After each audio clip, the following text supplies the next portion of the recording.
I read this article the other day and I said something to Eric about it on the street and he laughed at me. But like, according to the squirrels, it's going to be a snowy winter. Well, and he went, I'm sorry, what? Are they collecting more acorns? And now listen, okay, wait, I have a bone to pick with my husband. Wait, should we introduce ourselves before we start picking before? Okay. My husband, who is also, sometimes everybody, he is also the producer of this podcast. And sometimes I just leave him notes this way. I air my grievances here. He's like, oh boy. Okay. Welcome everyone to Fated Mates. I'm Sarah McLean. I read romance novels and I write them. And I'm Jennifer Prokop, a romance reader and editor. And here's the thing. So what was I talking about? Squirrels. The squirrels, the winter. Okay, here's the thing. So I think it feels like I've talked on the podcast about this whole... I did write a very long newsletter last week, and I talked about it in there too. But like, oh, I enjoyed reading that. It was very long, longer than... See, I should have put all those words into a book, but instead I got a newsletter. Anyway, I really feel like social media is ruining my life. Like, I feel like everybody's life, Sarah. It's ruining everyone's life. I feel like when I am doom scrolling on Instagram, which I am like, I fully understand. Like, I get the dopamine hit. I am like addicted to Instagram, to like the scroll. I feel like I have questions about that, but you keep going and it's fine. Because I get so bored on Instagram that I leave within 10 seconds. You do the scroll on something else, on Blue Sky or whatever. I guess. I like to scroll people reading things. I don't like to scroll looking at things. Yeah, I mean, I think that's the problem, right? And I think your brain is probably wrinklier because of than mine is these days. So, and I do feel like when I'm doing it, like I can lose an hour just scrolling on Instagram, and I have my phone set to like tell me when I've been on Instagram for an hour so that like I can stop, and I just ignore it, right? And I know that it's bad and it's awful, and I'm sure some of the people listening right now have totally been in this scenario. Yeah. So here's the bone I have to pick, which is 3 days ago I was on Threads. And my phone went black. And then a message came up. It said, you have reached your time limit on Threads. And Bam. to get to it, I had to put in a password. And I was like, oh, what the fuck is happening? And then I went to Instagram. And it was like, you have reached your time limit on Instagram because they're owned by the same company. Yeah, of course. And I went to Eric and I was like, what the fuck is this? And he was like, no, you have 45 minutes a day. And like, you need to use that time wisely. And I was like, on the one hand, I object, like, it feels like anti-feminist. A radical interpretation of the text there, but okay, I'll allow it. Feelings are feelings. And then I was like, on the other hand, this is probably like what I do. Like, this is like the closest we're going to get to an intervention and rehab. Like, I'm sort of slowly weaning myself off of the drug. And, I laugh, but like, you read all these articles and it is a drug. It is designed to fire the neurons in your brain that like opiates fire. And I feel it. And so I hate it. And so my point is related to squirrels. So now that I only have this 45 minutes, I can't just be like doom scrolling. And I will say, I'm not even doom scrolling like political stuff. I'm doom scrolling like, watch this lady paint a dog. Watch this attractive man like talk to you about cooking. Like it's very sort of. Oh, you're in like the video section. Yeah. My algorithm is like fine. It's not, terrifying, but it is still smoothing out my brain. Anyway, so instead of that, I've had to find other things to do, including reading, articles. And apparently, because of the way the squirrels are right now. The squirrels got the memo, but so humans basically didn't. Eric was like, what the fuck are you talking about with squirrels? And I was like, listen, this is your fault that I now know about the squirrels and winter. But I did read an article, and according to the squirrels, it's going to be snowy. Yeah. All right. Well, so far, I would because of their agree. tails or something, like, or the way that they're hoarding. I don't know. I can't remember. I think maybe both. But like the Farmer's Almanac people are like, well, and so many people are eat the scrolling squirrels. that the Farmer's Almanac is shutting down. So is it really? yeah. Oh, that's so sad. Well, Benjamin Franklin would be sad. well, he's dead, Sarah. So I don't know what to tell you about that. It's basically we're in this because of Benjamin Franklin. It's all his fault. I mean, Key and the Kite or whatever, fine. Electricity, fine. But like, couldn't have written a better document. I'm just saying. Yeah, I don't know. I will say, I think my scrolling has been, I don't have any of it on my phone. I guess I used to scroll on Twitter, but once I got off Twitter, I would say that my scrolling days were really over. Sometimes I'll scroll if I'm on a computer, but I don't think it's the same as when I'm on my phone. But right now, when I got onto Twitter yesterday, not Twitter, the Threads yesterday for my allotted 45 minutes, heated rivalry discourse, which basically seems to be let those two boys smash. Now, I'm not a big TV watcher. In fact, everyone knows this because I don't know everybody. I watch like one show a year. Although this year I watched two. I watched Reacher and I watched Murderbot. So that's two.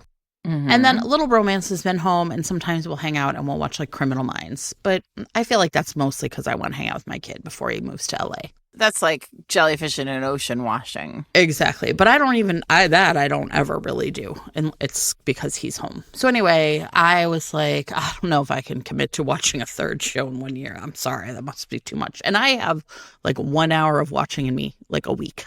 And for what it's worth, and with love to everybody who's ever had a romance adaptation, but sometimes these shows, like if you love romance, they just don't hit. Right. This one, it sounds hits. like it hits. So I did watch the first episode. Oh, you did?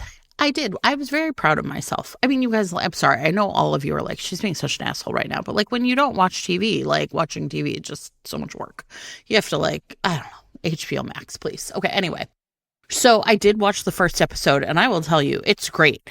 First of all, they did a great job casting these two. I mean, they're really like handsome and young, but the acting's great. Well, it's Canadian. Listen, this guy who plays Ilya has, I swear to God, the best ass I've ever seen on TV. So you guys remember there's an old movie, The Wedding Date, with yeah, of course, with Dylan McDermott. Yes, and he walks into something, and like one of the bridesmaids says, like, "Look at those buns, fresh from the bakery." Remember that? Okay, I don't know if you remember that, but I remember that because it always made me laugh. And that is literally, it was literally me watching this. I was like, "Oh, look at that ass." All right. Okay, despite my admiring that man's butt, I feel like I really tune into faces. And so there's a great scene in the first episode where they like hook up for the first time. And Shane is the one who's like far more like sort of emotionally locked down. Ilya's like really kind of more comfortable with who he is. So they hook up for the first time, and basically it's just like blowjobs. And then Ilya like leaves. And there's this really great moment. Actor who plays Shane is like sort of sitting in bed, and he like can't even look at Ilya when he leaves. Ilya's like, "Goodbye." You know what I mean? And Shane's like, "Bye," or whatever. It's like so awkward, this poor kid. And then he leaves, and they just like really linger on his face. It's a real classic romance moment because you can see every single thought on his face, like the like, "Oh shit, what did I do?" But oh, it was so great, and it felt so good, and it was so sexy and fun. And I really, at that moment, I think that's when I was really like all in for me, that I was like, I watched one episode and intend to watch the second one. Nice. You know what I mean? So I was really, I actually think they're doing a great job. It feels like there's fidelity to the source material, which I will also say I don't hugely care about, in that I really am like, it is a new product. It's going to be different, but it feels like they really care about the way the book portrays these two young people, which is like, right? Like, we don't have any other way of being together but in these hotel rooms. Yeah. When we are lucky enough to be in the same town. And sometimes that's going to work and sometimes it's not. Yeah. So anyway, I was really impressed. I thought it was great, and I can really see why people are so jazzed up about it, because it's like really, and it's hot. I was like, Yeah. God damn. Yeah, it but is. I also think like that's how the book is. Like, okay, I don't know what this says about me, but one of my favorite like long running stories is every Olympics, how they tell everybody how many condoms they stocked in the Olympic Village. Have you ever read these stories? Yes, you know of about course. these stories? It comes up every time we do an Olympic episode, which is probably coming on in February, everyone. Yeah, and that's like kind of like what it made me think of. Like, here are two like athletes at the top of their game who are like, what else can our bodies do? This, you know what I mean? Yeah. Anyway, so it was great. If you have not had a chance to watch it yet, you definitely should. Like I said, it feels sexy and horny and fun, but that moment where we see Shane's face is where it felt romancy. I don't know anything about the production of this, but everything that I have heard and read about it suggests that it was optioned by somebody who really loves the books. Yeah.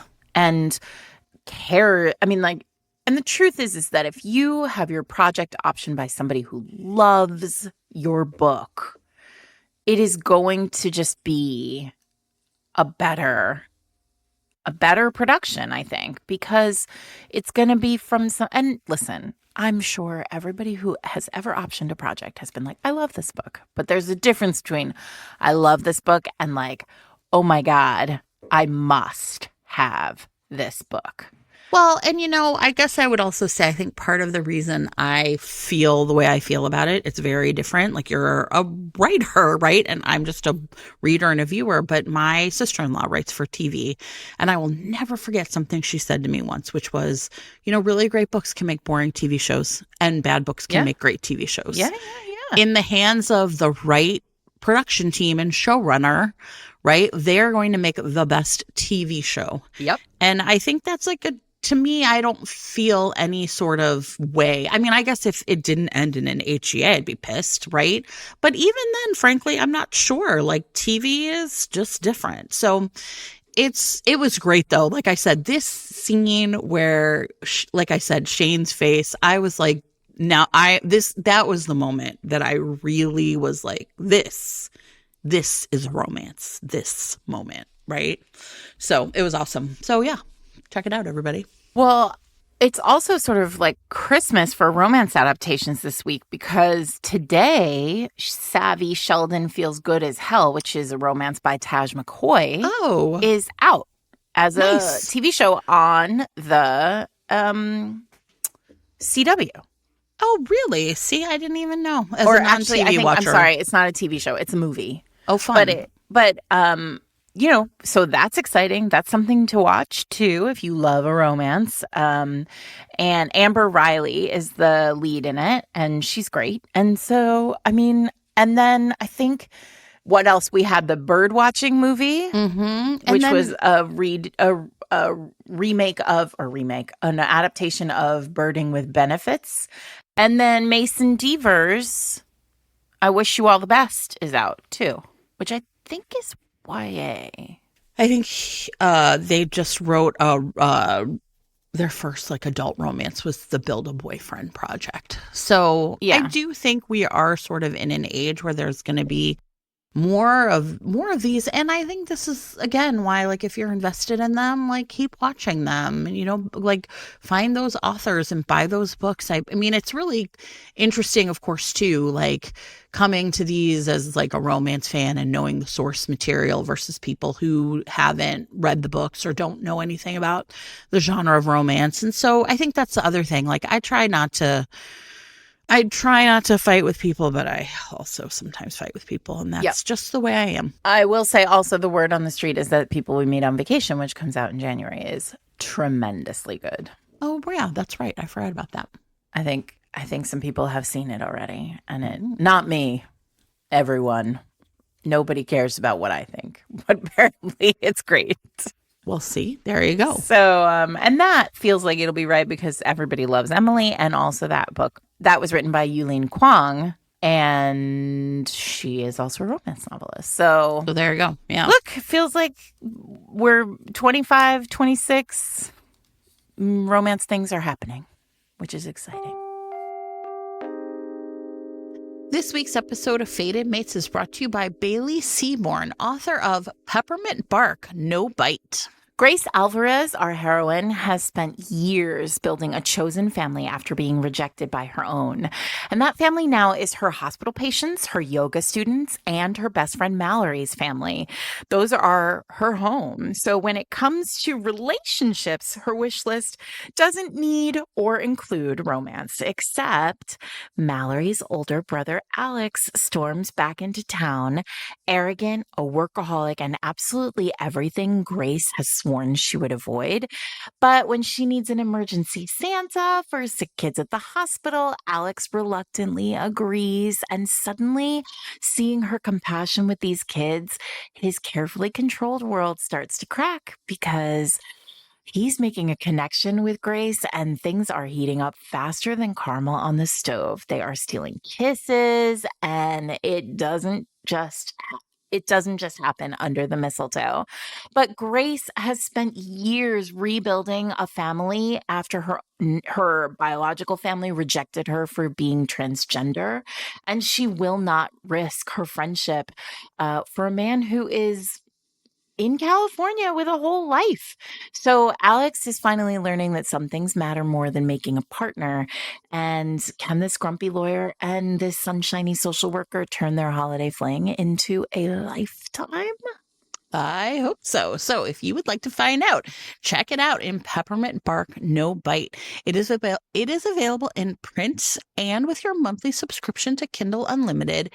And if your podcasting app supports it, you can click on the chapter title right now to be taken to buy the book. Thanks to Bailey Seaborn for sponsoring this week's episode. Let us tell you a little bit about our idea for our episode today. Oh, wait, before we do. Oh, yeah. Sorry. Go ahead. We just need to housekeep because you can still get 26 is not here, everyone. And we're still talking about books from 2025. And you can still get the Best of 2025 book box from our friends at Pocket Books in Lancaster, Pennsylvania. They will ship it directly to your house. I will say mine arrived yesterday and it was so great. 8 books from the list. There are 2 books missing, but you can add supplemental books to the box if you want. You can add more of my books. You can Pocket has a list of books that they loved this year, some of which we also loved. I know Adriana is on that list. So there are all sorts of things that you can do if you head over to fatedmates.net/bookbox. And you can see all the books that are in the box. You can get the whole box shipped to you. You can then wrap them all up and give them out as gifts. You can save them all and hoard them like a dragon. You can put them in your little free library, which is what I always like to do, as gifts for your neighbors and friends, and genuinely have a great time reading 8 of the 10 books that we loved best this year. And if you want the whole list, you can go to fatedmates.net/best of and see all 10 books, which include Louisa Darling's Scoundrel Take Me Away and E.H. Lupton book, which is Lazarus Home from the War. I just want to remind everybody, so there is a limited number available. These are not an endless supply, unfortunately.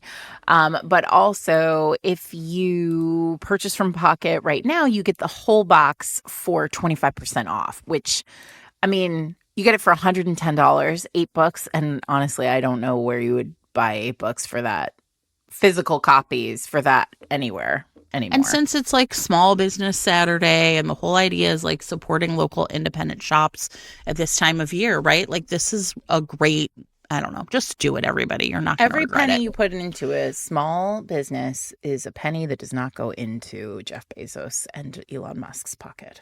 I guess just say it, Sarah. I don't think Jeff and Elon listen. I don't think we're on their podcast list, to be honest. And if we are, fuck you guys. Give your money away. I'm really excited to see The Son of the Morning because it's like one of these fancy copies. It's really nice. I opened the box yesterday and took pictures for the Instagram. So as one does. I haven't put them on Instagram, everybody, because I only have 45 minutes a day. So. Sarah asked me to do a thing. She's like, I'm going to put it on the Fated Mates Instagram. And I was like, okay. And then this morning I was like, oh, it's weird. It's not there yet. I thought she would do it. Now you know why. If it's not there, it's because I overstayed my limit. I overstayed my welcome on Threads or something. You're like, she spent too much time watching ladies paint dogs. Yeah, exactly. All right, so let's talk about this week's episode now that it's mostly banter, I guess, is what we're trying to tell you. That's where we are now. It's fine. It's December and it's post-holidays, and I think people want to banter with us as opposed to their insane relatives. Although my mom came and we had a really nice time. We went to Paul McCartney and we saw my cousin, and I convinced her to help clean out Little Romance's room because he's moving to LA. So it was great for me, and we had actually a really fun time. So anyway, this week, though, what we're going to do is, a lot of people have vacation time coming up, right? And for a lot of us, it's like such a great time to just do reading, right? And sometimes we're catching up on reading, like, oh, this has been on my list, or I have these books from Pocket or whatever. But for some of us, it's also a time to just like sink into a series. Yes. Run where we're just going to essentially daisy chain our way right through from the first book in a series to the last book. Yep. And just have that really immersive all day reading experience where it's like we can't and will not stop. It's what the best feeling is? The greatest feeling I think I can think of is the feeling when you finish a book and you immediately open your e-reader and buy the next book. Not immediately for tomorrow. No. I mean, literally. Right now.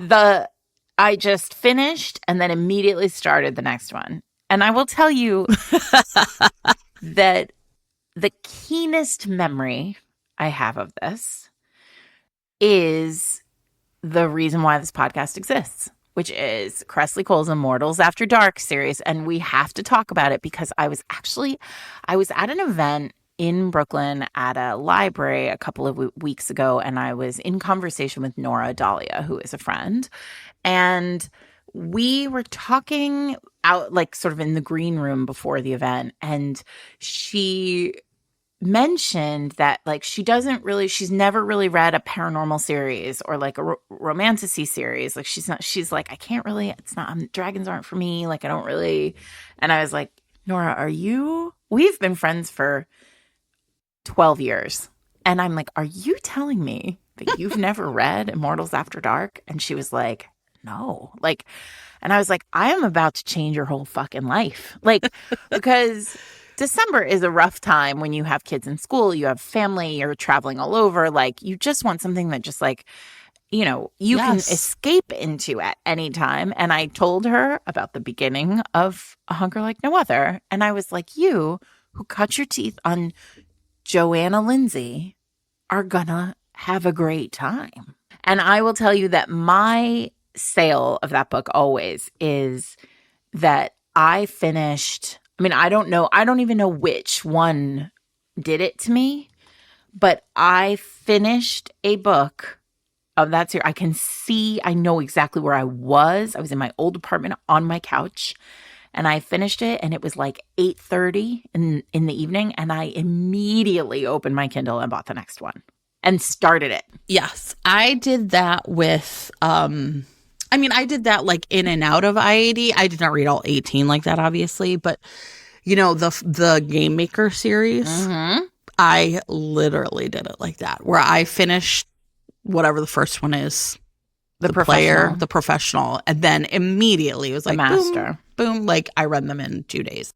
So everybody, we've talked a lot about these series. Though they're both by Kresley Cole. The first is Immortals After Dark. It's Eric refers to it as Monster Mash. Yeah, it's basically every kind of paranormal creature you can imagine is in this world. It is our world. They live among us, but humans can't see them or can see them, but perceive them as just hyper, men who are huge, women who are stunningly beautiful. We don't perceive them as being special or immortal or powerful. And every one of them is about finding your fated mate. Yeah. And there are 19 or 20 now, and you're going to have a delicious time. Well, you know what's really funny? So my friend Jessica has never read them, and I can't remember why, but she was like, I think I want to try again, right? So has been reading romance, I think, since before the pandemic, but like not, she's younger than me, like not too much before, maybe 5 or 6 years, let's say. And she was like, I tried Hunger Like No Other back in the day, but it didn't really work for me. So she started with Rune. She started with Sweet Ruin. And then a great place to start, actually. Right? Yeah. And then was like, holy shit, this is amazing. What should I do next? I was like, well, read Wicked Abyss. And then she's like, okay, now what? I was like, okay, so here's what I want you to do now. I want you to go back and start now at Hunger Like No Other. Try the first. You know what she said? And it was so interesting to me. What? She said, now that I've read more Primal playbooks, it was not a big deal. Yeah. And I was like, he chases her down. Yes, he chases her down. And if that's like if you're just a baby romance reader, you're like, wait, what is going on here? I don't like it. Right? Mm-hmm. But if now you're like, yeah, whatever. It's just a thing. Don't you wish you could take Hunger, like you could take this series and like press it into the hands of every single like 22-year-old who just started reading romantasy and be like, I get that you love these like first person POV, heroine POV books, but let me show you the joy of a hero's POV. And like Cressley, there's so much discussion about like right now about dual POV, and I wrote an entire thread, like a 10 thread thing, and then I didn't post it because I was like, I can't get involved in this. I only have 45 minutes, so you got to start composing somewhere else and then just copying and pasting. It's basically I'm Marie Kondoing my social media experiences. It's like if am I willing to sacrifice my 45 minutes? But and all I could think was like, every person who is like, I hate dual point of view, like I don't understand why I need the POV switch. I'm like, tell me you haven't read. Yeah, tell me you haven't read. The moment where Rune, where Josie bites Rune and he realizes she's not going to die. Yeah. Right? Yeah. Without telling me that you haven't read that. Like Cressley just knows the job. But yeah. So anyway, if you've been waiting and you're like, I really need 21 books to bring on vacation with me. Listen, your Kindle can handle it, everybody. And then the professional, the master, and the player are mafia romances. And they actually are a single POV. Yeah, they are. And you know what? Frankly, I think they would have been better if they weren't. But, fine, whatever. And then when you're done reading any one of them, you can come back and listen to our podcast. Sure. So anyway, yeah, it's funny because IAD was on my list too. I also think I feel like we always have to we're talking about a reading series. To just like constantly make sure the Cressley's royalty statements produce. Another long series that I revisited this year, but I did it in audio, was the Kate Daniels series by Ilona Andrews, which I read, with my eyes over long ago. And the reason I revisited it is because the original audio, okay, so I also love the Hidden Legacy series, right? I talk about it all the time. The original audio for the Hidden Legacy series was done by a woman named Renee Raudman. Again, these are like single point of view. Like Nevada is the only narrator, except for like an epilogue. But she has a really distinctive voice. And the same narrator was doing the Kate Daniels books. And I was like, I cannot listen to this woman be both Nevada Baylor and Kate Daniels. It just like made my brain hurt. And so at some point, a company called Graphic Audio redid the Kate Daniels series. Now, everybody, if you are not familiar with Graphic Audio, it's full cast audio, which I really like. It's lightly abridged, like there's some things that they are like sort of cutting and streamlining, not hugely, but like it is not the full text experience. And I think that's probably a result of just like, like trimming and cutting. Sometimes, like I've listened to the original Hidden Legacy so many times that like when I listen to it on Graphic Audio, I was like, I can tell a little bit like, oh, this is, got cut or whatever. But it's not going to ruin your experience at all. But The thing that is a little harder to get used to is there's like sound effects, right? It's like a movie in your mind is what the guy says. So it's like if she pulls like the sword out, you hear like the whoosh of it or whatever. You are into this or you are not. That part doesn't bother me. There's sometimes like music in the background, and I'm going to say it's like more like music. And I at first was like, I don't think I can listen to this. Like it was a little distracting for me, but I powered through and got to the place where I actually am now like, it's okay. I like it. I re-listened to the whole Kate Daniel series in audio pretty recently, and it was great. It was, again, this is more of a instead of like straight paranormal. I mean, he's a shifter and she's a mage. I would call it more like urban fantasy, right? Like all 10 books, Kate and her eventual husband, Curran, are the main characters. But like every single book is more like an episode of a TV show where there's like a bad guy or something happening and they're trying to run it down. And then over the course of the whole series, the big bad guy is Kate's father. Mm-hmm. So, but like the evolution of Kate and Curran's romance, like their romance is really strong. And so, it starts off with them like circling each other. She essentially agrees to become his mate. They get married, but like their relationship is still evolving. It's not like that's ever a boring or bad part of the book, because it's like kind of like who are they now in this book? How are they working together or not? What are the challenges they're facing? So if you've ever been one of those people who, I don't know how to say this, like, right? Like you get to the end and you're kind of like, I could see more of these two doing stuff together. Then a long urban fantasy series can be really appealing. So I really love this series in paper, but if you are interested in trying it in the graphic audio, it's all been released and you can just listen to all 10 books and, be cooking dinner and wrapping presents and doing whatever else you have to do. So it's great. The Kate Daniel series and graphic audio, I loved. This week's episode of Fated Mates is brought to you by Jenny Alexandra, author of Santa Cutie.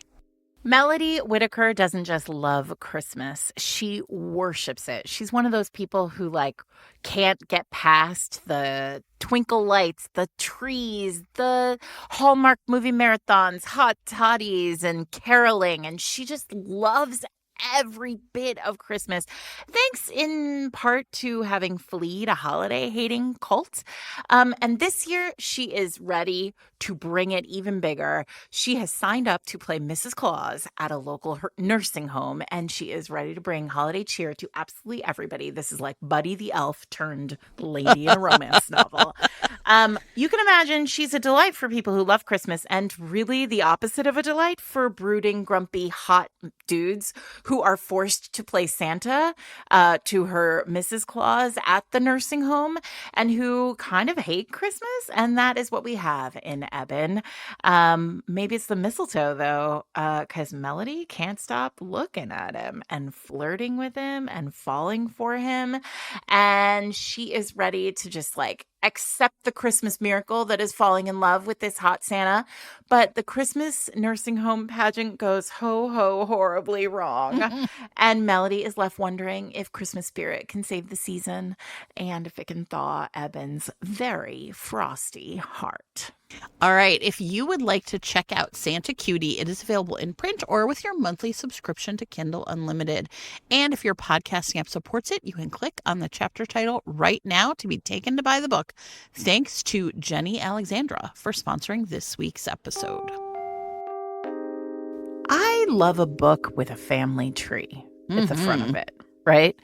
And now I'm not going to talk about we've talked a lot about classic historicals over the years on the podcast. But honestly, the books that I remember as a reader being the first to have a family tree are those Stephanie Lawrence Sinster books. I can remember being 15 and opening to that front page and checking every single book off my list. I've read that one and that one, and they were all related, right? And so these big kind of historical family books series are obvious, right? Like Bridgerton, we all like, there's a reason why we love it. It's just like you watch every sibling, quickly, match up. And then Sinster 2, and it seems like there are a lot of, Julianne Long's Pennyroyal Green series is two families who are like constantly dancing around each other in this small town. And then ultimately there is a kind of match between the two families. So if you love a family, historicals really really deliver. Yeah. But I want to talk about Beverly Jenkins because she does this thing that is really interesting, which is not all, but most of her books are in the same universe. Yes. And I also write in the same universe, but for the way Beverly writes, there are and I'm going to drop this in chat, Jen, for you right now so that we have it. But I found this morning on Reddit a post where somebody had built out like essentially a tree of like, here's how all the books in this series, so the cool. historical books of Bev's are connected. And it's incredibly cool. I'm sending it to you so you can look it up while I talk. It's amazing. Okay, everybody, this will be in show notes too. So all the dotted lines are connections between, like, interconnections in the series or within the Beverly Jenkins universe, the like cinematic universe of Bev. And so you can see how they're all connected. Listen, part of the joy of reading Bev's books is that there is a constant sense of like happily ever after is so enduring in her books. Yeah. And this is true because, so you may not know this, but if you are a historical reader, you obviously know Bev this way. But she also has a contemporary series, which is called the Blessings series, all set in a small town. Right. And that series is populated by the ancestors of the characters from the historicals.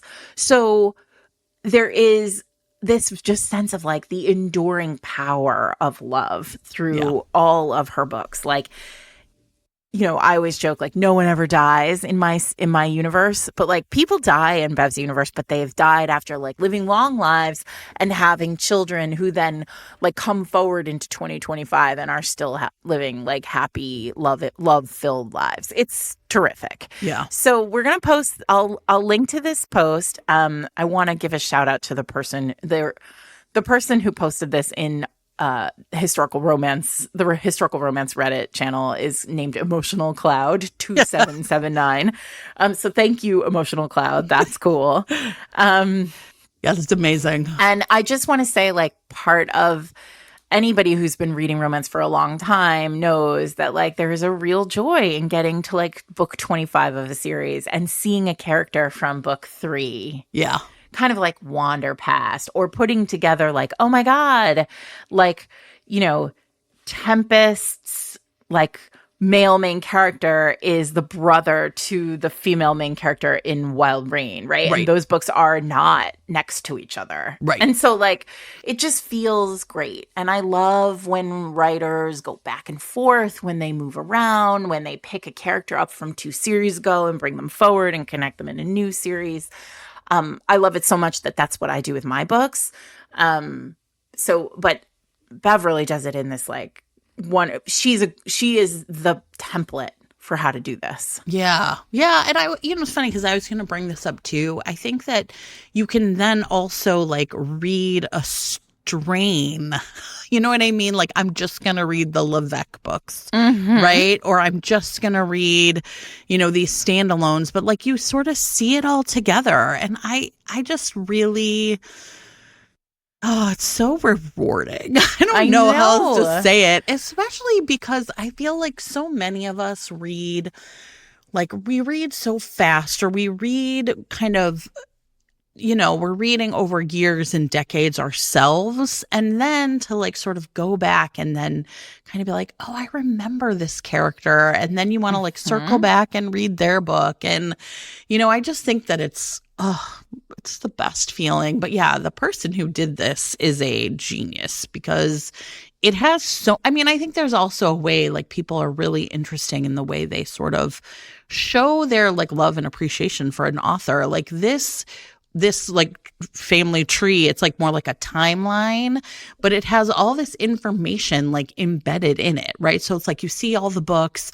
but then it sort of has all these little like, you know, Galen and Hester have a brief cameo in Vivid, reading order unimportant. And you're just like doing the Lord's work by letting me know this, right? And listen, I will also say I am not a person who feels any kind of fidelity really to reading order. If you are a person who loves reading in order because it's just important to you to have that whole thing, you know, that's fine. Like, you know what kind of reader you are. I'm not talking about you, but I do think that it's like kind of sometimes a subtle form of romance gatekeeping. And I don't love it. And it's really interesting because there's a lot of people, you know, on Threads, for example. I mean, obviously people are so excited about this series that all they want to do is read the books, right? I mean, you're talking about like Heated Rivalry? I'm talking about Heated Rivalry now, right? And so, and I'm sorry, I like made that transition without making it clear. But I'm Thank just you. clarifying for, you know, people who aren't in your brain. I know. Thank you for being in my brain. So I want to like kind of talk about something, which is like, and so a lot of people are like, no, you have to read it in order. Listen, you don't. Like, if you trust in the romance product, and I do, right? Please know that for the most part, most romance series you can read in any order you want. And like, I was thinking about like, okay, so obviously I don't think you should read The Long Game before you read Heated Rivalry. Like, right? Like, you shouldn't be doing that. But like, if The Long Game is book 2 about these characters. Yes, right? But like, you can go ahead and read Heated Rivalry and then The Long Game and then be like, I love this series so much, I'm going to go back to the beginning and read the first book and then the interim books. Like, yeah, the romance. You like, have free will. Yes, do what you want. Trust in the romance product. And if people, I also feel like it's such a, I don't know, I think I'm really sensitive to this, I think, as like a teacher. Because I think that there are people who tell kids, like, you have to read in this order. Like, no, you don't. Like, it's fine. Not in a romance series. You don't. You really don't. And a good example of this would also be like the Ravenels, right? Like, so West Ravenel's book is, I don't know, 4th or something. You see him in earlier books. You see like the whole arc of his journey. But trust me when I tell you, you could just read West's book. And if you trust in the romance product, those people are going to go back and read the whole series, and they're going to be like, oh, I really liked seeing more of West or seeing where West came from. It's not going to compromise the reading of like Devil's Daughter, just isn't. And so I will say, I have a question. I don't know, I'm like a little annoyed by people who are like, you have to read it in order. Oh, no, I totally agree. I mean, though I would say, I haven't read the whole series, but there are 6 books in that series. And listen, like, right now, that feels like the series for you for holiday reading. Like, unfortunately, everybody, you're going to have to buy it an ebook because the print book is sold out everywhere. And there seems to have, I don't know, publishing is allergic to making money. Like, why? And I have a lot of feelings about this, but I don't know. I mean, whatever. But I get it. Like, there's this whole, obviously, there's no movie tie-in. And the story behind Heated Rivalry is that it is produced and distributed in Canada. And they announced that they were producing and distributing it in Canada months ago. And they announced a release date in Canada, which was November 28th. And it still was not picked up in the United States. Did not have a U.S. distributor. And then, like, I don't know what, 2 weeks ago or something, HBO was like, we are going to release it in the United States simultaneously. Great. Everybody's thrilled. There's no tie-in cover. And that could probably be, that's like a timing issue. Although my big question is like, it was still coming out in Canada. So why wasn't there a tie in Canada? That's North American rights. Like, there's no reason for it not to exist, right? Yeah. It just needed to be, they needed to print more of them in the United States. But that said, also, it feels like we just should have all known to order more books. Yeah. So, I mean, maybe that's just me thinking about how I like to read, but it feels like even if there weren't a movie tying cover, we should have ordered more books, everyone. Why not print as many books as we think are going to sell? Anyway, so that is that. And you can't get it in print as of right now, though I'm sure now that Harlequin has gone back to press and they are printing more books. Maybe by the holidays, we'll have, everything we need from Heated Rivalry. But you can read them all in E. Yeah. And they are all in audio as well. And so you can have a lovely time. Well, and the first book right now is $2. So you can just get started there if you want to, or you can just go right to Heated Rivalry, or, put yourself on the list at your local library. I mean, my library has them in Libby, so I mean, I guess I just feel like this is actually, I will tell you, I'm that's my reading plan, right? Like, I'm really excited to read the whole series because I've only read part of it. And so I guess I would just say I was a really kind of you don't have to gatekeep this whole series. Let people read Heated Rivalry first. They're going to be so into it that they will read the rest of them. And you know what? I also feel like so many people do read from the library, and you only have books in certain orders, or they only have certain books. You're trying to piece this together. I also feel kind of a demand to read books in order comes from people who can afford to buy whatever they want. Right. So I also feel I don't know, I get very defensive about it. Let most romance series can be read in any order. It's fine. So I am really excited to read that series, because I've read one of them. I read Heated Rivalry. We did a whole episode on it. We did, and we loved it. This week's episode of Fated Mates is sponsored by Zara Doyle, author of Tanya and Her Wolf, the next in the New York City Werewolves series. Listen, I'm not mad about it, because what happens in this one is Tanya is all set up to go out on a date with a real Greek god, if you know what I mean. She even wore her favorite overpriced bottom shrinking jeans on their first date, and that was just her just to introduce herself to Ryan. Instead, he kissed her, confessed that Tanya was his fated mate, and picked her up, Sarah, and threw her over his shoulder. That's McLean coded. Right? Where she honestly had a great view of his butt as he runs through Manhattan. And listen, he is a great kisser, fine, but fated mate, she is skeptical. First of all, she's human. Second of all, she wears push-up bras, but only on days she doesn't need to breathe. The wildest thing about her is her rebellious hair. But God, the way Ryan looks at her, she is just so yummy. She might have to believe him. So the problem, of course, is her, I don't know, conservative coded parents who just never thought she was going to marry a werewolf. Never. Or have a mate instead of a husband. How could they not think that was a possibility? I have no idea. It's New York after all.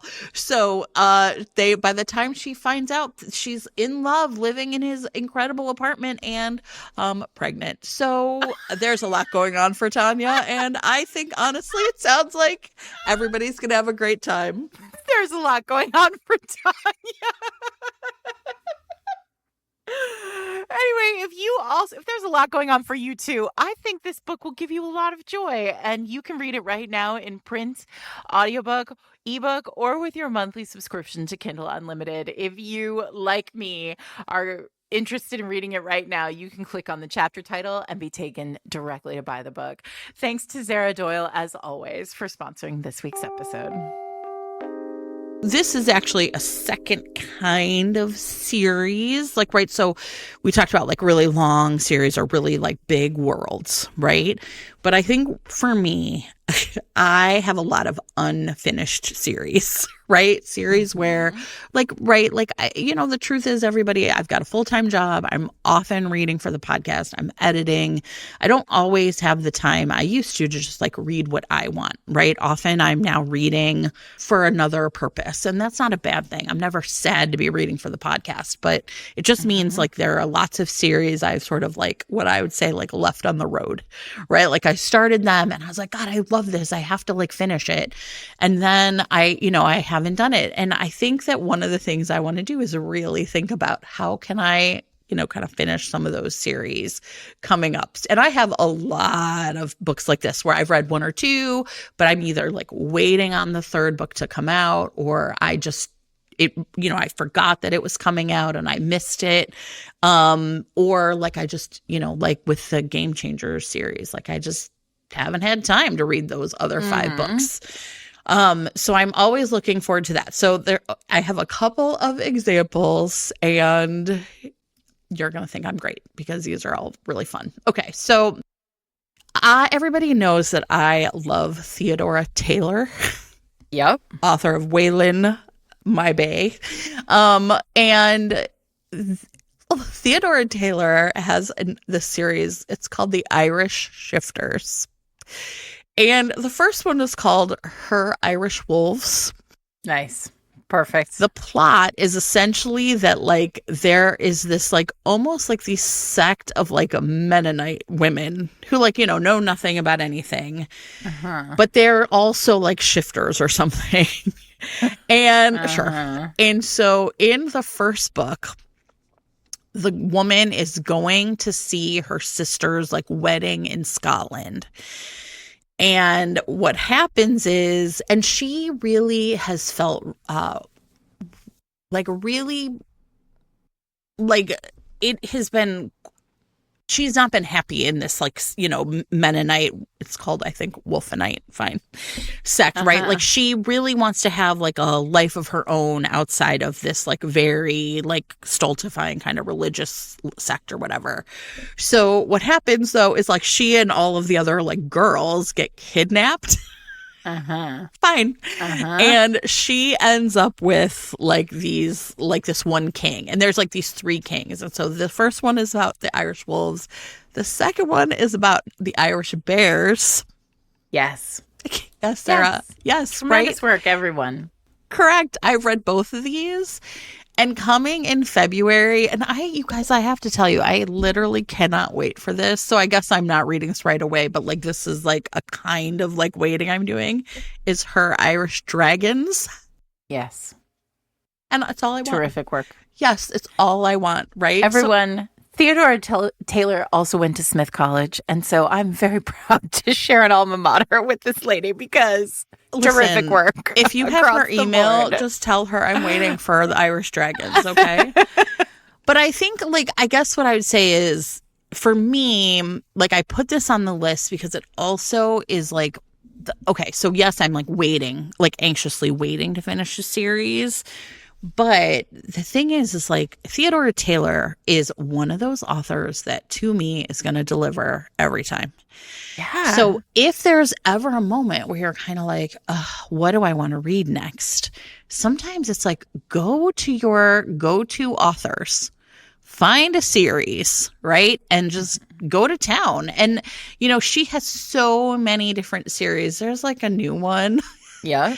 It's like the ruthless, and I'm not like super into bullies, but like I do like these Russian dirtbags. So there's a series called Ruthless Bullies where they're like in college, and it doesn't seem like super bully, like that kind of stuff. But I'm just like, I could probably like lay in bed and read Theodora Taylor books literally all day. So I think that's another way to like tackle the what do I want to read next problem is like, who wrote a series that I did do that boom, boom, boom.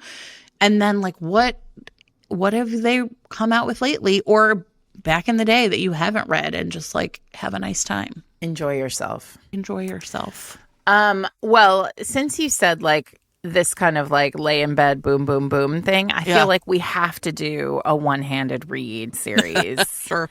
as part of this also. And so we've done an episode on one-handed reads. We've done like Quick and Dirty, and we've talked about London Hale before, but I just want to like shout out again the Temperance Falls series by London Hale. It is a writing duo, and they are no longer writing as London Hale, which is very sad, but there are 10 books in that Temperance Falls series, and they are basically kind of like each one is just like a full-on trope bonanza. It's like, there's like a couple daddy books, there's a nanny book, there's a priest book, there's a cop book, there's a dirty talking firefighter, there's a, like and like there's a family, and they're all sort of connected by the family. There's a, small town billionaire.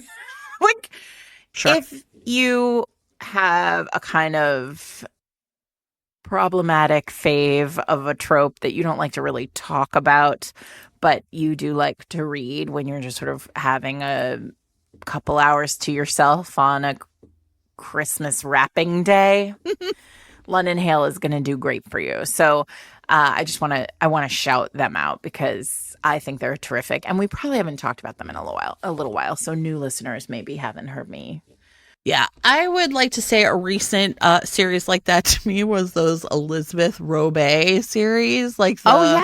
Right? I tore through a bunch of those, and I do feel like it's something those are about so dirty. Yeah, right. Like this is then there's like all these other ones, and again, like really tropey, right? Mm-hmm. I mean, so these are well, you're saving one of them for New Year's Eve, I bet.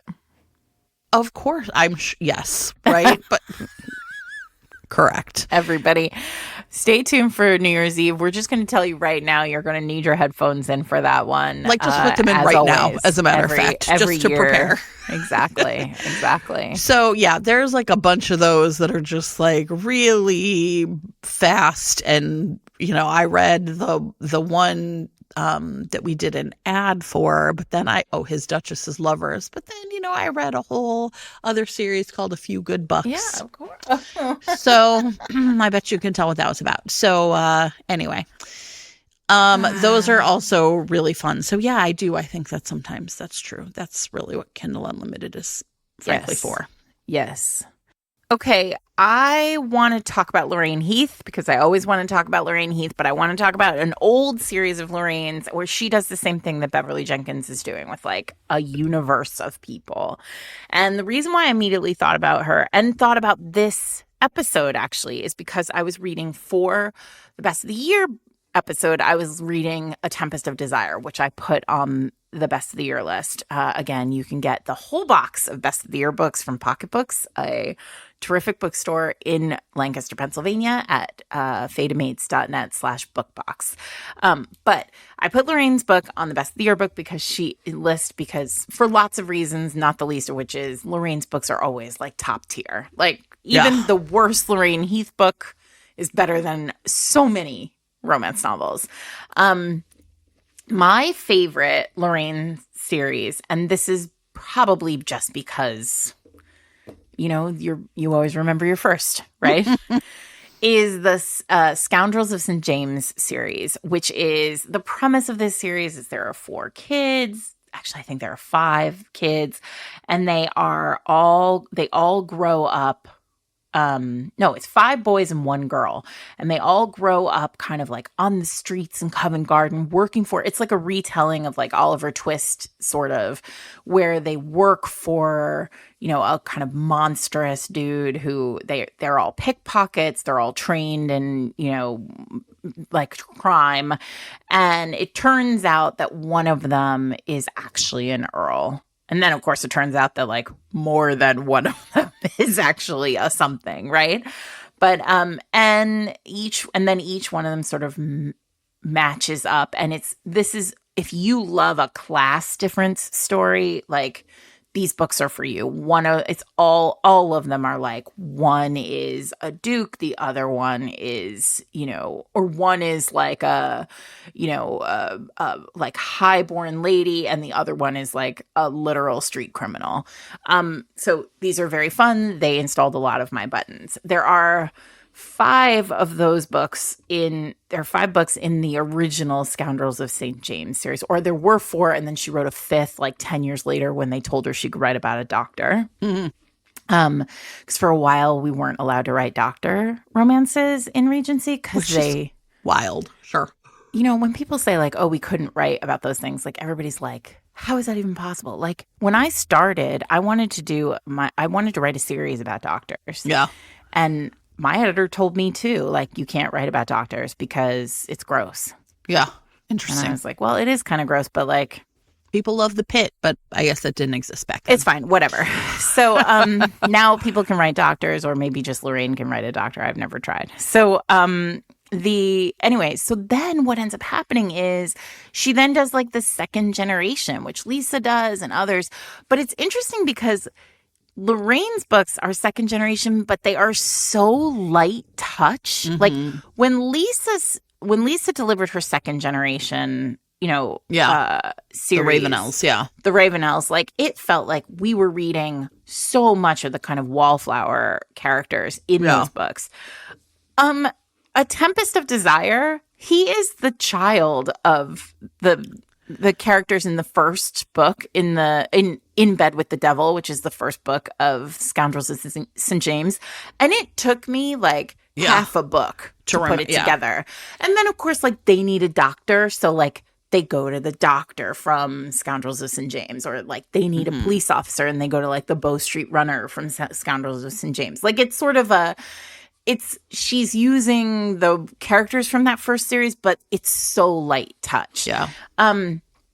So she's got, I think I'm looking now, there are like 12 books that are all interconnected. I'm going to drop this link too that will be in show notes that will show you how they are all connected.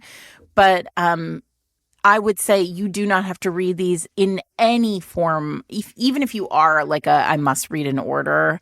Like these really, really do stand alone, with the exception of that first 4 books in the series, which are really the story of these kids like getting out of the world that they were born into. But it's terrific. And these books, man, I love a historical all the time, but like Christmas feels like the right time to read historicals. Like it feels, you're going to have a wonderful time with these. And I hope that if you've only read the sort of recent Lorraine's, like now you can go back and read these kind of early ones that are terrific. My first Lorraine's, according to my Amazon account, were those Texas ones.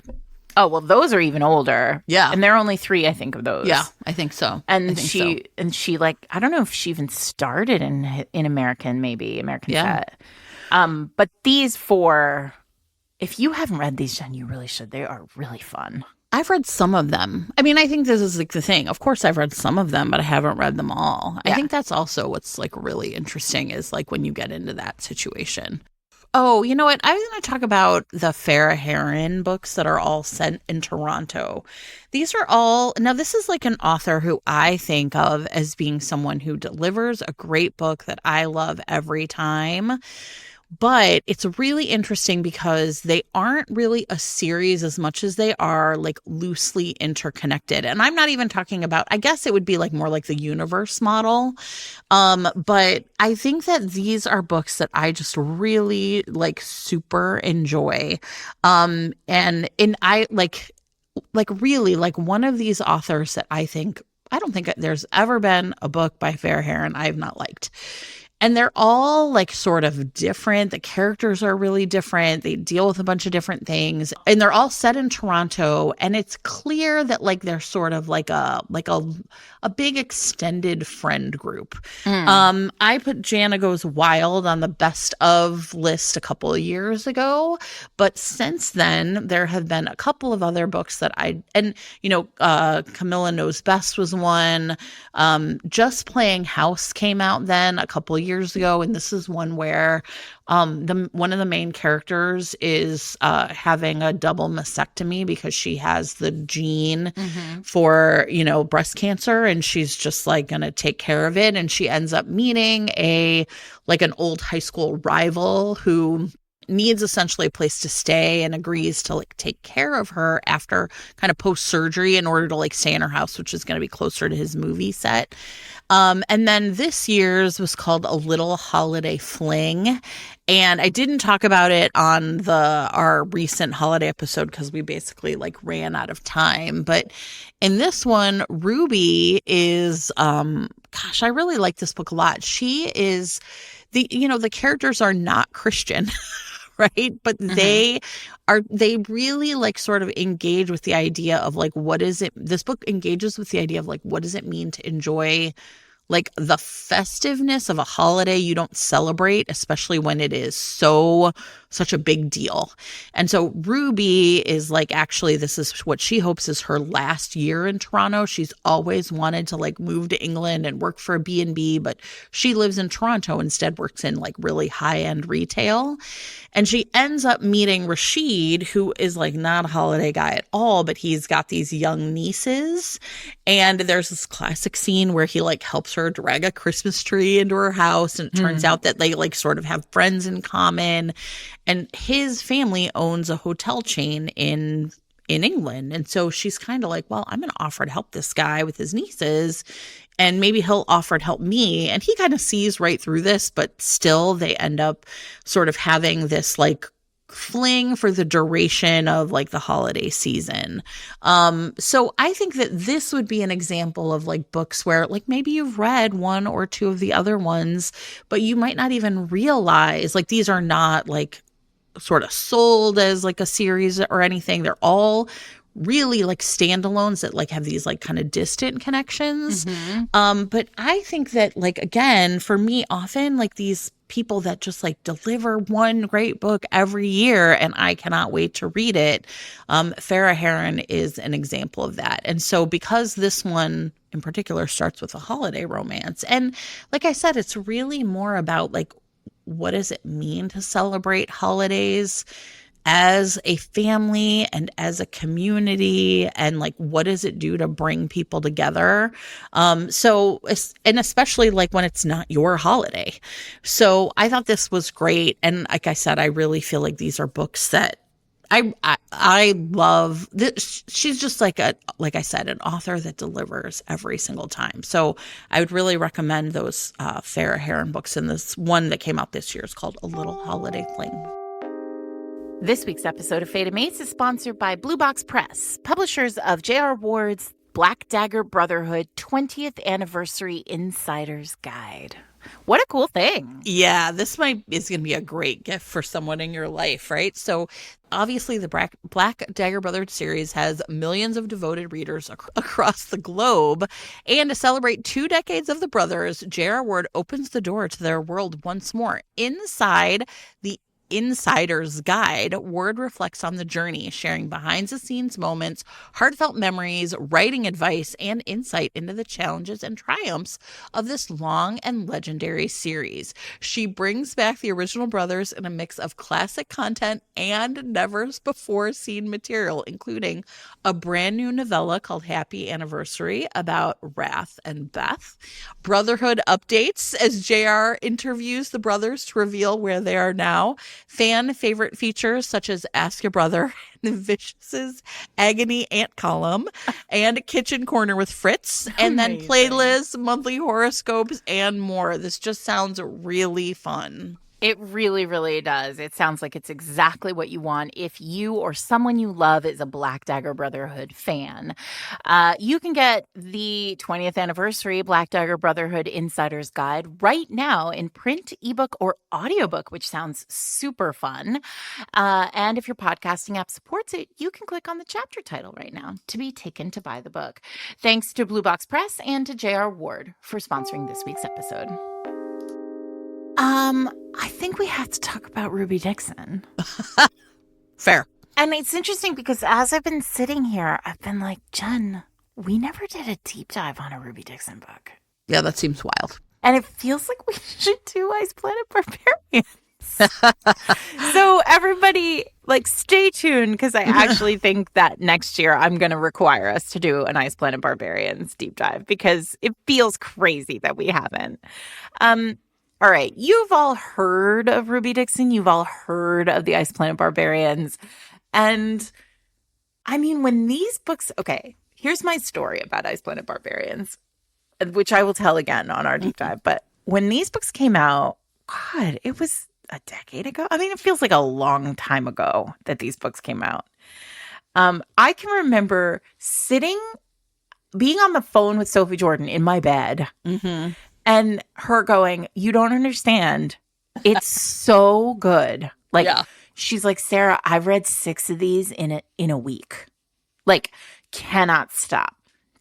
Now, listen, there are like 19 Ice Planet Barbarians books. And then also, the Ruby has written like spin-off series. She's written second epilogues. She's written stories that are about like the evolution of the planet that the Ice Planet Barbarians live on, like how the Ice Planet Barbarian culture came to be. Like, this is an expansive world of characters and stuff.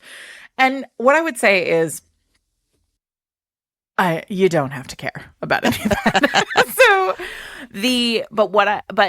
So here, the basic premise is that a spaceship full of women who have been kidnapped by aliens to be sold into like slavery, essentially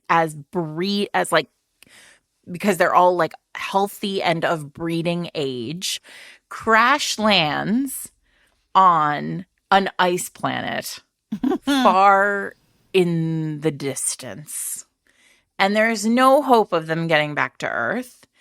And they are found and saved by a largely male, almost entirely male community. Everyone's died off. Yeah, right. Of aliens, blue aliens with lots of different gigas attached to them.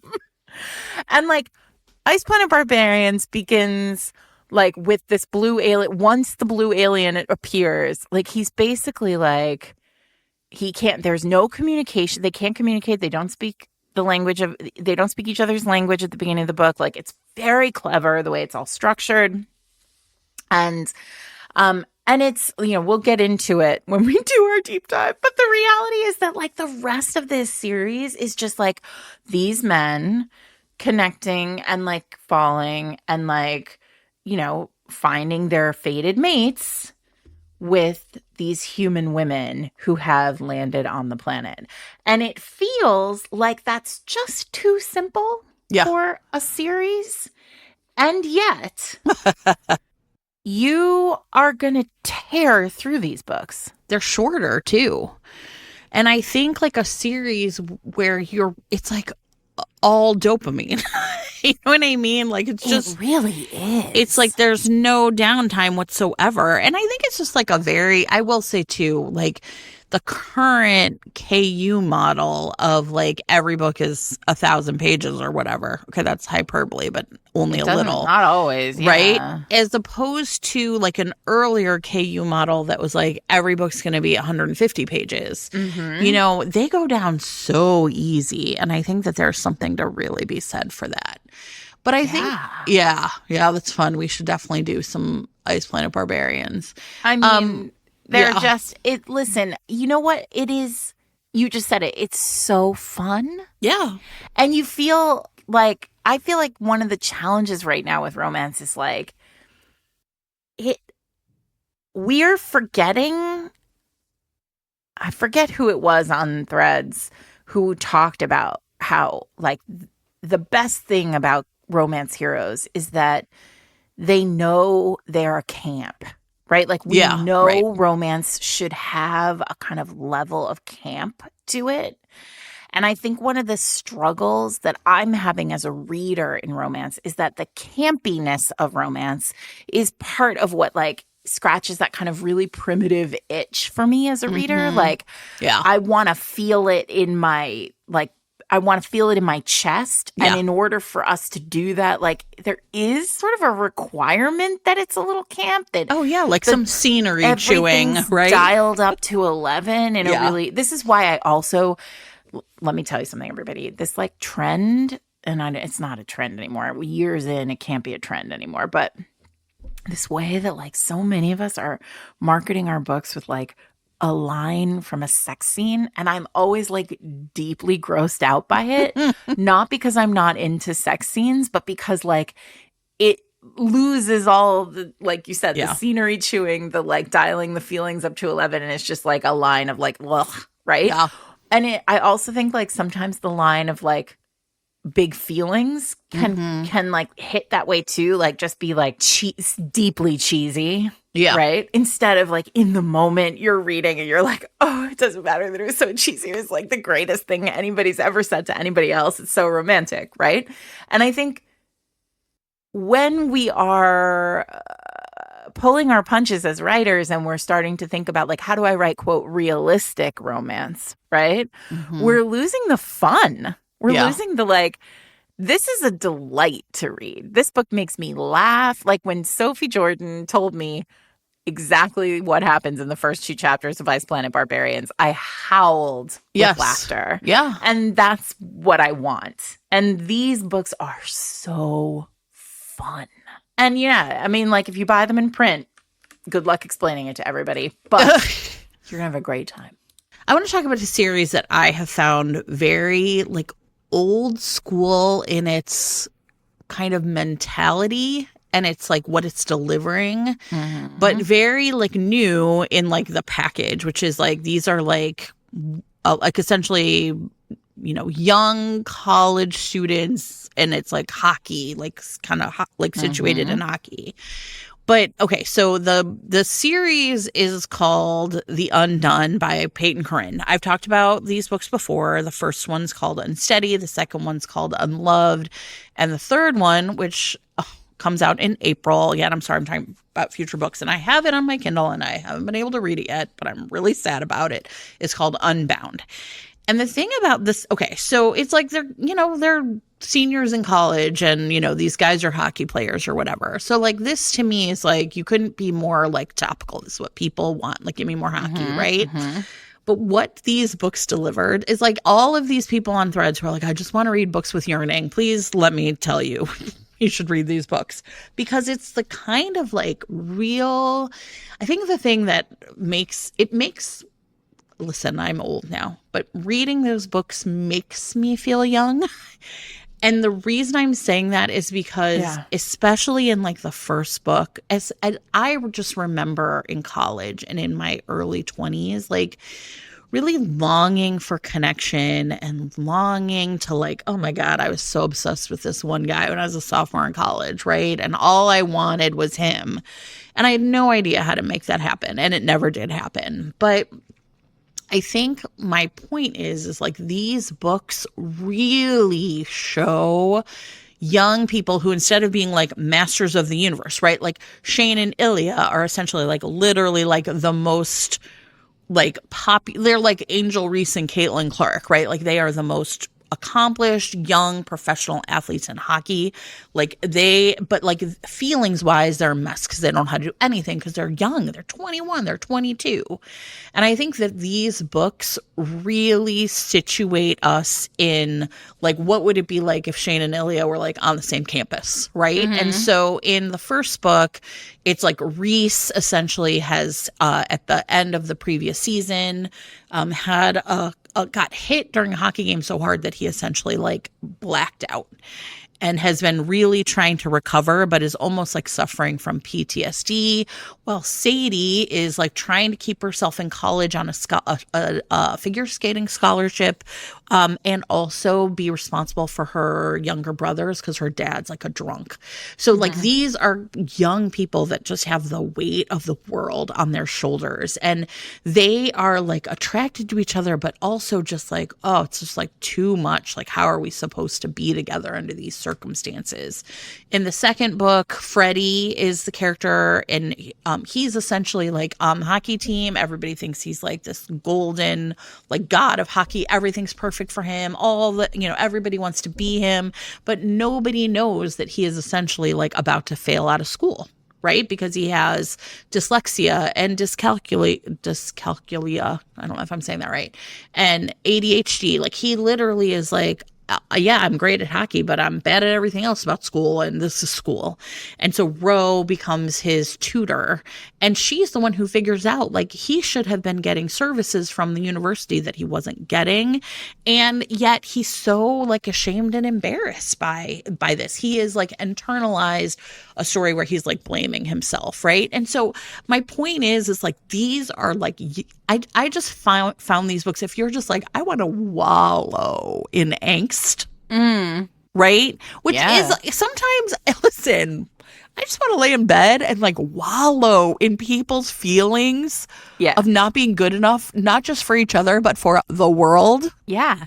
Yeah. And I think that that's like a very old school kind of like thing that romance used to deliver all the time. All the time. Right. And it's now when I find it, it just feels like, oh, this is like a real kind of emotional, like this is like the emotional, I don't know. It's just really satisfying. So I have book 3 on my Kindle. It comes out in April and I literally cannot wait to read it. So, but I don't think I'll get to it till like Christmas break. And I honestly, Sarah, I'm kind of like, maybe I'll have to reread the first 2 first. You know what I mean? Perfect. Because I just want to be like, I just want to have an all day experience of like laying in bed and feeling feelings.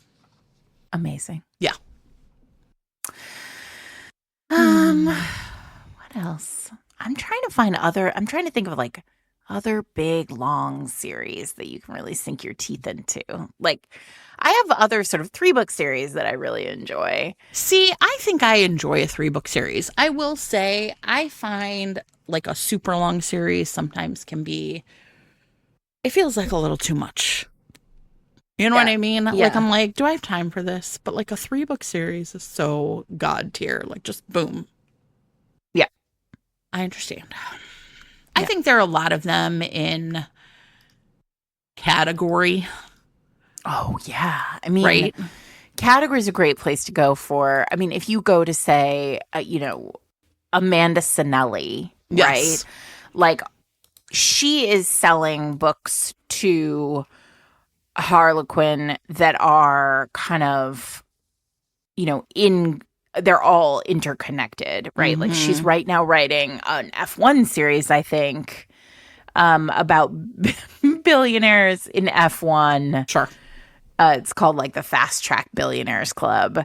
But she does, these are all, I don't know if they're interconnected series, but they're all like, if you love a brother series, Amanda knows how to deliver it. She has those Greek billionaires that I love a brother series. Are all like accidentally married or like married because a one night stand produced, triplets. Yeah. Or just again, like pick like Reese Ryan, like pick your favorite, like that, like what is it? The Bourbon Savannah Brothers maybe or something. My favorite of that series is the Savannah Royals, I think. And it's, oh God, so good. Reese Ryan can write. Yes. I mean, those books are so fast. They're so sexy. Yeah.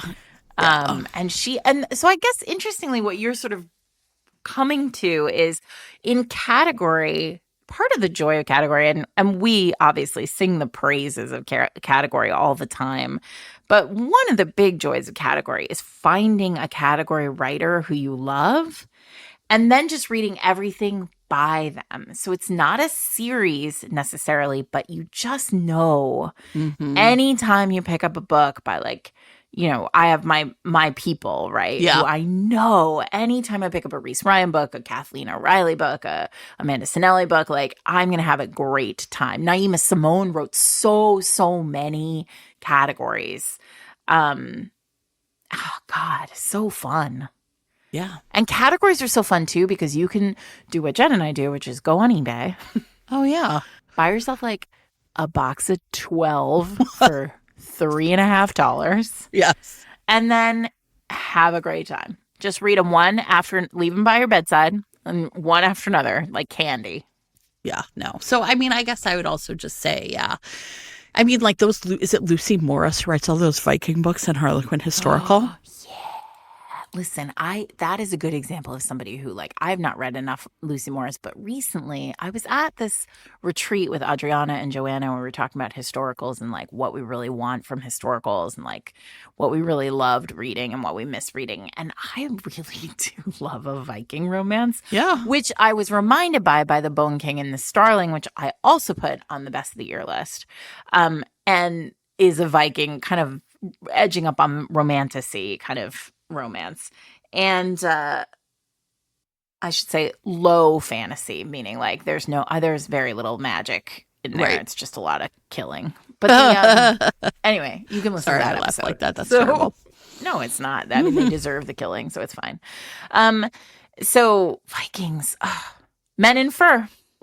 The other thing I would say about category, like if you love romantic suspense, and there's just not a lot of romantic suspense out there, there are romantic suspense lines, right? Like you can read Harlequin Intrigue so I mean, I guess I also feel like sometimes a subgenre is like in or out of fashion, but like they're still delivering it over in category, or there's 20 years of Harlequin Intrigues for you to go back to. So I think that that's just, listen, I just feel like read more category, everybody. It's so great. So great. Oh, it's so good. You know what I miss, though? What? I miss Romantic Times magazine, because back in the day, everyone, there was a magazine called RT, and it was like a real magazine, like a glossy magazine about the people and things in romance novels. Yeah. And there was always like an author on the cover, and then there would be kind of, I don't know, 15 pages of interviews and stories and like little, you know, bits and bobs about the world of romance. And then it was like 40 pages of reviews of the books that were coming out that month. And they would give them star reviews, like between, 1 and 5 stars. And then if like it was a top pick, it was, a big thing when you got, 9 Rules to Break When Romancing a Rake was a gold, like a top pick gold. And my publisher cared about, like, was like, this is a big deal, because readers would subscribe to RT, and then they would flip to the back, or to the meat of the magazine, and they would just scroll for every 5-star review, and they would buy all those books. And man, it is a huge loss. Yeah. The loss of that magazine, because now it's like, 1 million. Now it's like 1 million Substacks you got to subscribe to and go to Goodreads, and it's just like a lot more I still work. feel like I don't know where to find books. People listen to us, Sarah. I know, but I'm us. Where do I go? Why? Can this be about me for 1 second? I go to the Discord sometimes. I'll tell you what. You too could go to the Discord. We have this great Discord, everybody. It's so fun. And you can join it, and you can do that by going to our Patreon. $5 a month gets you access to the Discord and like all these incredible people who are obsessed with romance novels just like us. And you can drop questions, rec requests. You can like get involved and like interact with other people and talk about the books that you love. It is such a fun time. People have such a great time over there. Also, right now, if like you have somebody in your life, like my mother is currently nagging me about gifts. If you have somebody in your life who's nagging you about a gift, you can say, I would like a gift subscription to the Fated Mates Patreon. You can go to fatedmates.net/gift. We're not going to push this at all a lot, because, we love to have you however you like, but it is the holidays, and if you're looking for like something, it's a very easy, inexpensive gift, and would get you into our community for the year. And that's where I find a lot of books. Yeah, definitely. Right now, there's a best of the year list that's being compiled by all the members of the Discord. They have a great time every year doing it, and they don't let us release it, which I think is so fun, and it's their own personal list, right? And I always don't get involved in it because I feel like I'm a mole. I really we are not mining the Discord for content, and if we do, we try to really say so and so was their idea, or ask for permission. Yeah, because it really is its own community right now. It's so nice. Yeah, that's what we wanted. There. Essentially, we built the Discord only because Twitter was going away. Yeah, but now it's so much better. What are we going to do with all of these cool people who talk about romance novels? And I know that we lost so many of those people to other places on the internet, and we miss them. And if you still listen and you're somewhere else on the internet, we wish you would engage with us. Come back to us. We're fun. We like to hang. Anyway, it's coming up on the end of the year, everybody. Yeah, so a lot going on. We have our upcoming read of The Magpie Lord. That's next week. Yep. And then our debut list, our best debuts of 2025, and then the all-important and very fun New Year's Eve extravaganza. Right. We're skipping. We are having a dark week, Christmas week. Yeah. Because it's too much. It's too much. It's too much. All right, everybody. But we are so excited to have you all with us always. I'm Sarah McLean. I'm here with my friend Jen Prokop. We are Fated Mates. You can find us every Wednesday wherever you get your podcasts. And if you want to spend more time with us, like I said, you can join the Discord at fatedmates.net/Patreon. Joining the Patreon gets you one extra episode of the podcast a month and access to the Discord. And then you can also find us online at Instagram and Threads at Fated Mates Pod and on Blue Sky at Fated Mates. We are, I don't know, we're quiet right now. No big events coming up to find us in real life. Yeah, just read, everybody. It's just the holidays. We're quietly reading. And we hope you are gearing up for a really lovely, restful holiday. We hope you have good books loaded up for that. And yeah, we love you. Take care of yourselves and each other.